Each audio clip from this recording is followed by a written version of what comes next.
Sharing one of my favourite shortcuts today, although it's not really certainly not a keyboard shortcut. But you know that time that you just need some text to play with, to test something out? Well, let me show you how I create it in Microsoft Office. So here we are in Word. Now this is available in Word, in Excel, probably PowerPoint, but Word and Excel are the two ones that I mostly use it in. And you can use this with the online versions as well. So here's the trick. Equals symbol, RAND for random, open a round bracket, and now you've got a choice to make. How much random text do you want? If you're not really bothered, just pick a number and type it in.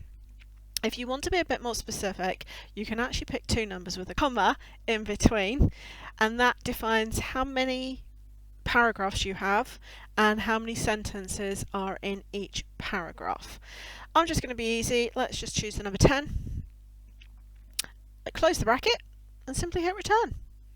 I now have 10 paragraphs worth of practice text.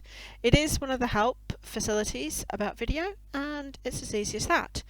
Let's go and do this pretty much the same way, but in Excel.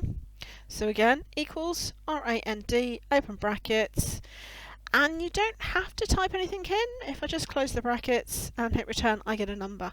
The problem is that as a general rule, you can see that number is actually pretty small, so it's 0.139167. So if you round it down, it's 0.1, which isn't really very good. My recommendation is do equals round, open and close the brackets, and then times it by 100. And we get something that's a little bit more meaningful. So in this case I've got 64.5 basically.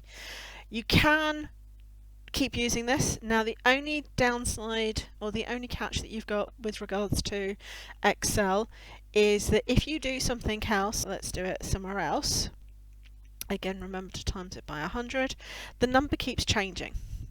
So just bear that in mind. Don't forget the trick here is that you can always copy it and paste values. If you're not sure how to do that, I will do a video on pasting values and how that can be used another day. So there we go, a really quick and easy way to get some random generated information that you can then practice on and test commands out.